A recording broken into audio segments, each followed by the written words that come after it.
କୂଅ ଭିତରେ ଥିବା ବେଙ୍ଗ ଯଦି ସାମାଜିକ ଜ୍ଞାନ ଅନ୍ୟ କାହାକୁ ବାଣ୍ଟେ ତେବେ ତାହା ହାସ୍ୟାସ୍ପଦ ନିଶ୍ଚୟ।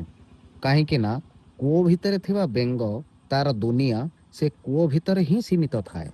ମାତ୍ର ଯଦି ସେ ସାମାଜିକ ଜ୍ଞାନ ବାଣ୍ଟିଥାଏ ତେବେ ତାହା ବା ଲୋକହସା ହେବାଟା ନିଶ୍ଚୟ। କାହିଁକି ନା ସେ ସାମାଜିକ ଦୁନିଆକୁ ଏବଂ ବାହାର ଦୁନିଆକୁ କେବେ ବି ଦେଖିନଥାଏ। କେବଳ ନିଜ ଦୁନିଆ ବୋଲି ସେ କୂଅ ଭିତର ସରାଉଣ୍ଡିଂକୁ ହିଁ ଦେଖିଥାଏ। ସେ ସରାଉଣ୍ଡିଂ ହିସାବରେ ସେ ନିଜର ଜ୍ଞାନକୁ ଅନ୍ୟ ଆଗରେ ବାଣ୍ଟିଥାଏ, ଯାହା ନିଶ୍ଚିତ ଭାବେ ସ୍ୱଳ୍ପ ଜ୍ଞାନର ଅଧିକାରୀ ହୋଇଥାଏ।